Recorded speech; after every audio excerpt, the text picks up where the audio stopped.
AITA for telling my wife I'm done with her emergency calls and leaving her stranded? I, 32M, have been married to my wife, Kate, 29F, for 4 years now. We also have a beautiful 3-year-old son, Jack, who's honestly the light of my life. I work full-time as a project manager in the construction industry, which means my days are pretty hectic. There's always a deadline, always a problem to fix. It's exhausting, but fulfilling in its own way. I try to balance my job with being a hands-on dad. I take care of diaper duty, bedtime stories, morning routines, helping him with meals, all of it. Here's the thing with Kate.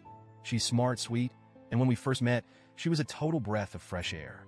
But as time's gone on, I've noticed that she's prone to stress, like a lot of stress. And for the past couple of years, it feels like I have become her 24/7 rescue squad. Every single week, there's a crisis. And when I say crisis, I mean stuff that's really just small bumps in the road, but she makes them into major disasters. Example? The other week, she calls me while I'm in the middle of a meeting to tell me she got a flat tire. That's fine. Things happen, right? But instead of just calling roadside assistance or handling it, she wants me to drop everything, leave work, and come help her out. Another time, she locked herself out of the house and called me 5 times in a row while I was at a job site. When I finally picked up, she was nearly crying, acting like this was some life or death situation, when really, she could have just called a locksmith or waited for me to get home. Now, don't get me wrong, I understand that things can be stressful, and I want to be there for her. But it's been happening all the time. Forgot her wallet while shopping? I get a panic call. Her favorite oat milk is out of stock? I'll get 5 texts about it like it's the end of the world. It's gotten to the point where I can't even relax or focus at work because I'm bracing for the next emergency. I've had multiple conversations with her about it, trying to gently explain that these aren't real emergencies and that she needs to figure some things out on her own, but nothing changes. 2 days ago was the final straw. I had a crazy day planned at work, but my son had been fussy all night, and it turns out he had an ear infection. So I'm already exhausted, trying to balance work and taking him to the doctor. While I'm sitting in the pediatrician's office with Jack crying in my arms, Kate calls me in full-blown panic mode because she locked herself out of her car.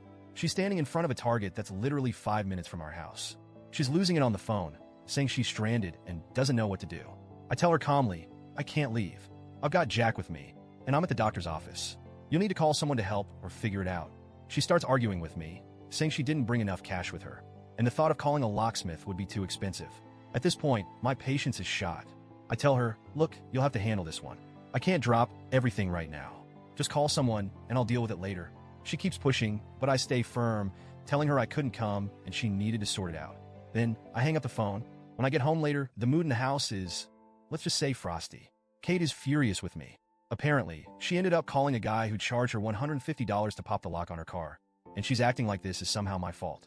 She's going on and on about how I should have come to help, how she didn't think to grab her wallet, and how unfair it was for me to leave her stranded. And this is where I snapped. I told her, point blank, I'm done rescuing you from things you can easily handle. You need to stop acting like every little problem is a disaster, and you need to start figuring things out on your own. It was the truth. I wasn't yelling, I wasn't angry, but I was firm. And now, she's barely speaking to me. She's been sulking around the house, giving me the cold shoulder, acting like I'm some kind of villain for not rushing to her aid this time. The vibe in the house has been horrible, and every little interaction feels like it's wrapped in silent resentment. My brother, who I confided in, thinks I was too harsh and that I should have been more understanding. But my mom, who's more old school, said I was absolutely right to set boundaries. She pointed out that it's important for both partners in a marriage to be capable and independent, and she thinks I've been too accommodating for too long. Still, I feel guilty. Did I handle this the wrong way? Should I have just gone and helped her again? Or is this a sign that something deeper is wrong? I'm torn between feeling like I need to stand my ground for my own sanity and feeling like I might have let her down. Honestly, I'm just drained from the constant emotional roller coaster and need some outside perspective. AITA for telling my wife I'm done with her emergency calls and leaving her stranded this time?